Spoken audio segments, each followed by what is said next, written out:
Greetings and welcome to our daily walk through Scripture for, January the 24th. We're there. We're just continuing to cruise along. Just as an encouragement, hey, don't give up. Don't stop. And even if you're just picking this up for the first time and you're like, well, I'm never going to catch up. There's too many verses. Don't try to catch up. Just hop on the train and just keep going. And if you get off the train, just get back on it. Don't worry about it. Just stick with it. Stay with it.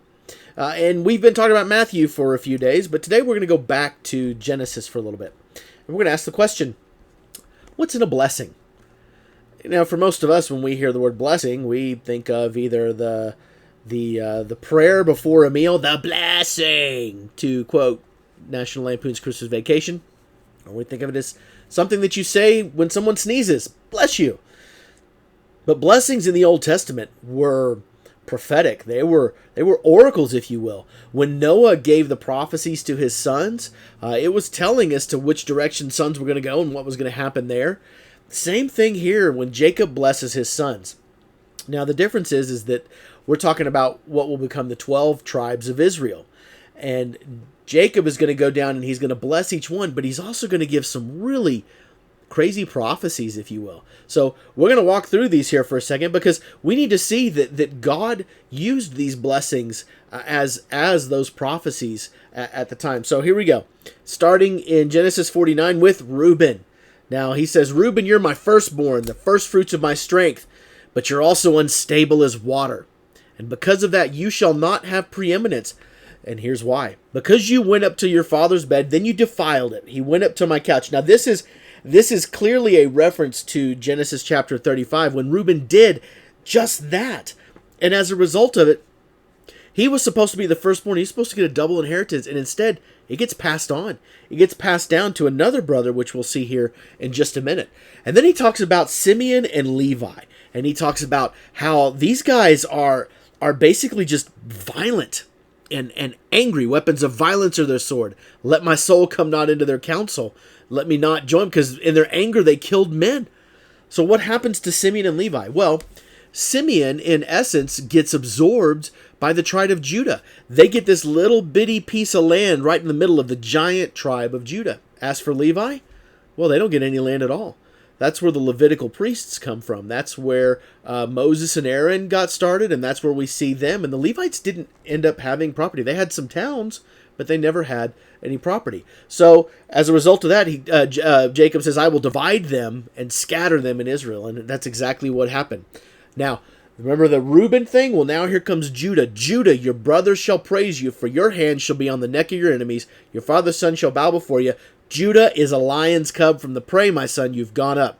And now Judah becomes a lion. And in verse 10, the scepter shall not depart from Judah, nor the ruler's staff from between his feet, until tribute comes to him, and to him shall be the obedience of the people. Folks, this is messianic prophecy right here. This is talking about Jesus. It says the ruler's staff is not going to, the scepter of rulership shall not depart.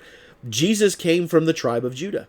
That's a fact. And as a matter of fact, from it says here, until tribute comes, until the day that he comes back, it's not going to depart. It will never be there. Obedience of all peoples. So this is absolutely a beautiful blessing that he gives there, and he talks about that. And then he talks about Zebulun. And Zebulun doesn't necessarily live on the border, but they do a lot of trade from the border. So his prophecy there. Issachar.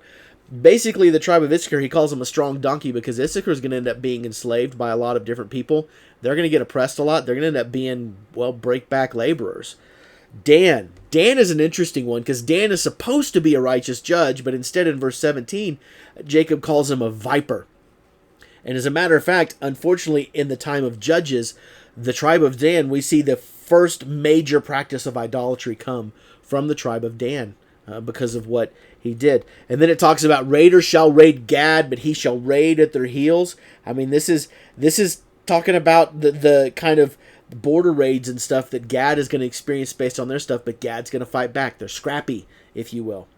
And then you have Asher's food shall be rich. This is talking about that they're going to be in a fertile area, and it does prove that, the northern coast of the Canaan area.